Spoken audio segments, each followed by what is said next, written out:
Hello students, welcome to my YouTube channel. आज हम company account issue of shares का question number 23 और question number 24 करेंगे। किस प्रकार से जो है वो क्वेश्चन नंबर 23 करेंगे, तो क्वेश्चन नंबर 23 आपके सामने पढ़ता हूँ।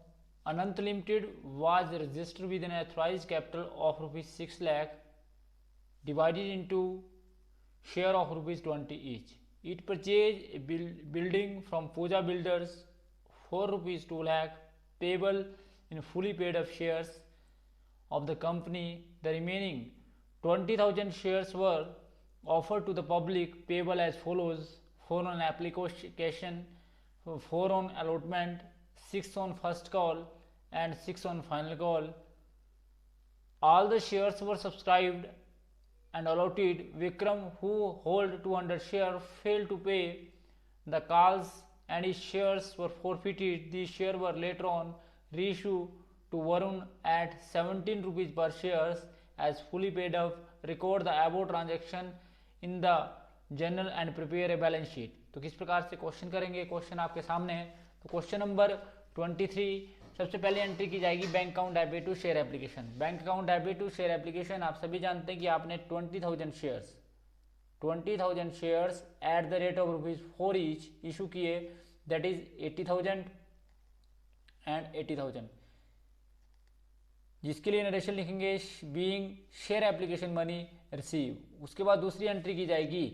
पहली एंट्री आपने की bank account debit to share application, दूसरी एंट्री की जाएगी share application account debit to share capital.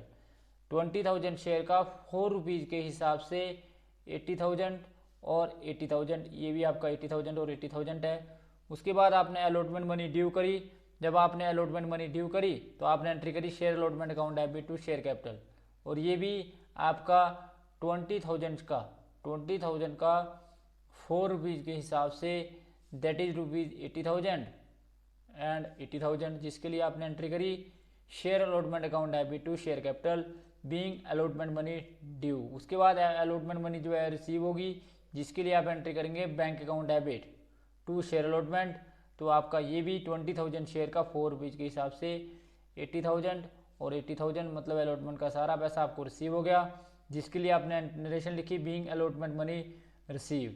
उसके बाद आप सभी जानते हैं आपने शेयर फर्स्ट कॉल ड्यू करी, जिसके लिए आपने एंट्री करी share first call account debit to share capital, जिसका आपका टोटल अमाउंट था, टोटल शेयर थे 20,000 और ₹6 के हिसाब से आपने ड्यू करी, तो ये आपको मिली 1,20,000 और 1,20,000, जिसके लिए आपने एंट्री करी share first call account debit to share capital 1,20,000 and 1,20,000।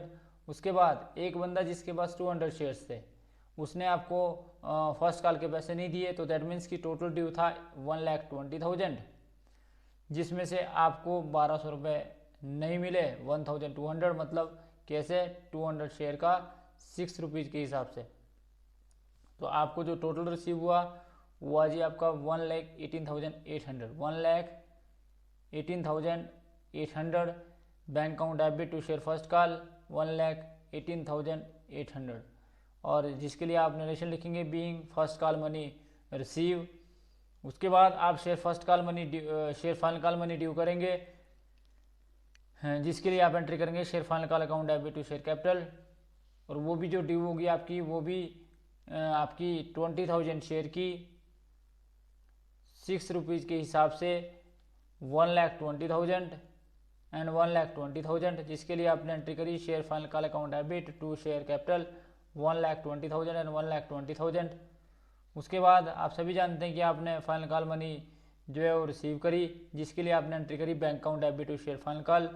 और ये भी आपके पास एक बंदा जिसके पास 200 शेयर थे, उसने भी फाइनल कॉल के पैसे नहीं दिए, अर्थात टोटल जो ड्यू था वो 1,20,000 था, 1,02,000 आपको नहीं मिला।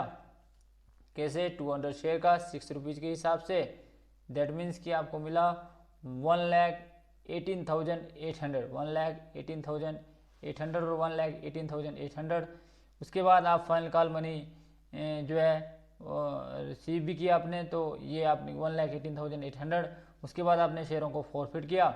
जब आपने शेयरों को फॉरफिट किया तो कॉल्ड अप अमाउंट से शेयर कैपिटल को डेबिट किया जाएगा 200 शेयर का ₹20 के हिसाब से, दैट मीन्स की टोटल हुआ 4,000, जो आपको फर्स्ट कॉल का पैसा नहीं मिला 200 शेयर का 6 रुपीज़ के हिसाब से, दैट मीन्स कि 1200, जिसके लिए आपने एंट्री करी 1200।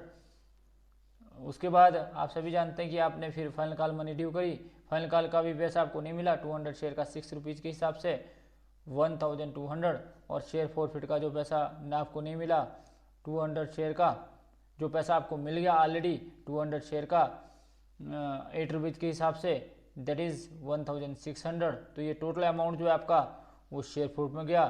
फिर आपने फॉरफिट शेयर को रीइशू किया, जब आपने फॉरफिट शेयर को रीइशू किया तो आपने एंट्री करी bank account debit share forfeited debit to share capital. तो बैंक अकाउंट को डेबिट किया जाएगा, 200 शेयर को 17 रुपीज़ के हिसाब से आपने रीइशू किया, तो दैट मीन्स कि 3400, और इसके कारण आपको लॉस हुआ, और लॉस कितना हुआ जी आपको 200 शेयर का 3 रुपीज़ के हिसाब से 600, और टोटल जो शेयर कैपिटल थी वो थी जी आपकी 4000, और जिसके लिए आपने नरेशन लिखी बीइंग फॉरफिटेड शेयर रीइशू। जब शेयरों को रीइशू करते हैं तो आप एंट्री करते हैं bank account debit share forfeited debit to share capital. उसके बाद आप सभी जानते हैं कि शेयर फॉरफिट का जो बैलेंस होगा उसको आप कैपिटल लेजर में ट्रांसफ़र करेंगे। जब आप उसको कैपिटल लेजर में ट्रांसफ़र करेंगे तो जिसके लिए आप एंट्री करेंगे share forfeit account debit to capital reserve, जिसके लिए एंट्री की जाएगी share forfeit account debit to capital reserve. और शेयर फॉरफिट में कितना कैपिटल रिजर्व में ट्रांसफ़र किया जाएगा वो आपके सामने। शेयर फॉरफिट अकाउंट में आप सभी जानते हैं कि जो आपको लॉस हुआ था वो था जी 1600, प्रॉफिट हुआ था 1600, प्रॉफिट आपको 1600 हुआ था और आपको लॉस हुआ था 600। तो जो बैलेंसिंग अमाउंट है 1000 वो कैपिटल रिजर्व में ट्रांसफर कर दिया जाएगा, जिसके लिए एंट्री करेंगे share forfeit account debit to capital reserve. तो इस प्रकार से इसकी आपने लेखा उसको मैं एंट्री करी। उसके बाद आप सभी जानते हैं कि आपने एक पूजा बिल्डर से एक बिल्डिंग खरीदी, जिसकी भी आपने नरेशन लिखी होगी, जिसके लिए आपने जनरल एंट्री करी building account debit to Puja builders, और आपने ये खरीदी 2 लाख की, और 2 लाख की जिसको आप बोलते हैं issue of share for consideration other than cash, क्योंकि आपके पास देने के लिए उनको कैश नहीं है। तो जब आपने बिल्डिंग खरीदी थी तो आपने एंट्री करी थी building account debit to Puja builders, और पूजा बिल्डर्स आपने नरेशन लिखी being building purchase from Pooja builders. फिर पूजा बिल्डर्स को आपको देने के लिए पैसा नहीं है, आपने क्या दिया उनको शेयर कैपिटल, जिसके लिए आपने एंट्री करी Pooja builders account debit to share capital, और एट पार दी, क्योंकि आप सभी जानते हैं fully paid up share 20,000 share आपने उनको इशू किए और at the rate of ₹10 each. तो ये आपका 2 लाख और 2 लाख आ गया being fully paid up shares issue to Puja builders. तो इस प्रकार से आपने इसकी नरेशन लिखी। उसके बाद आपने क्या किया जी, बैलेंस शीट बनानी है। बैलेंस शीट बनाने से पहले आपको बैंक अकाउंट बनाना पड़ेगा। तो बैंक अकाउंट में सबसे पहले आपको शेयर एप्लीकेशन का पैसा रिसीव हुआ था, और शेयर एप्लीकेशन का पैसा रिसीव हुआ था आपको 80,000। तो जिसके लिए आपने बैंक अकाउंट बनाया। बैंक अकाउंट में left hand side debit side, right hand side credit side, पहला कॉलम पर्टिकुलर्स का amount in rupees, particular amount in rupees. तो पहले एंट्री करी आपने टू शेयर एप्लीकेशन 80,000 की, और उसके बाद आपने शेयर अलॉटमेंट ड्यू करी, तो अलॉटमेंट का पैसा रिसीव हुआ आपको, तो टू शेयर अलॉटमेंट 80,000 ये भी आपको पैसा रिसीव हुआ, जिसके लिए आपने एंट्री करी थी bank account debit to share allotment. फिर फर्स्ट कॉल का पैसा आपको टोटल 1,20,000 रिसीव होना था, जिसमें से आपको रिसीव हुआ 1,18,800। इसी प्रकार से फाइनल कॉल का पैसा भी आपको 1,18,800। फिर आपने इनको रीइशू किया, जब आपने इनको रीइशू किया तो 3,400 आपको फिर रिसीव हुआ। आपने टोटल किया, टोटल करने के बाद you will find the total of is 4,01,100। इस प्रकार से जब आपने इसका टोटल किया तो ये आपके पास आया 4,04,100। तो उसके बाद इस 4,01,000 इसका टोटल आया, और इसको आपने बैलेंस लिखा by balance carry down. By balance carry down जो है वो क्रेडिट साइड भी उतना ही लिखा, तो इसका टोटल किया तो ये आया 4,01,000, और आपने सामने टोटल किया तो ये भी आपके पास आया 4,01,000। उसके बाद आप सभी जानते हैं आप इसकी बैलेंस शीट बनाएंगे। बैलेंस शीट बनाने से पहले आपको नोट ऑफ अकाउंट बनाना पड़ेगा। तो नोट ऑफ अकाउंट में जैसे क्लियर है कि सबसे पहले आपको शेयर कैपिटल है आपके पास, जो जो आपने 20,000 शेयर इशू किए थे किसको जी, शेयर कैपिटल में पूजा बिल्डर्स को, तो आपके वो हैं 2 लाख के, तो 2 लाख के तो आपके ये हो गए। और उसके बाद आपने 40,000 share eight the rate of ₹20 each 10 each आपने इशू किए, तो ये भी फॉर कैश, तो ये आपके पास आया 4 लाख। और आपका टोटल करेंगे तो टोटल जो आपका आया हुआ है 6 लाख, 6 लाख आपकी शेयर कैपिटल आ गई। उसके बाद आप सभी जानते हैं कि आपके पास रिजर्व कैपिटल है,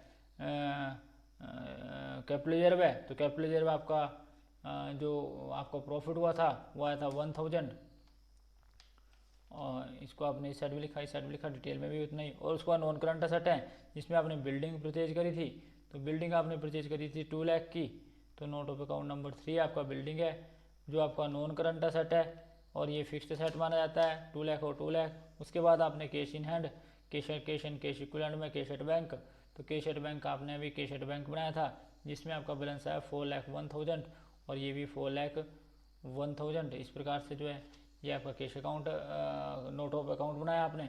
उसके बाद आप बैलेंस शीट बनाएंगे।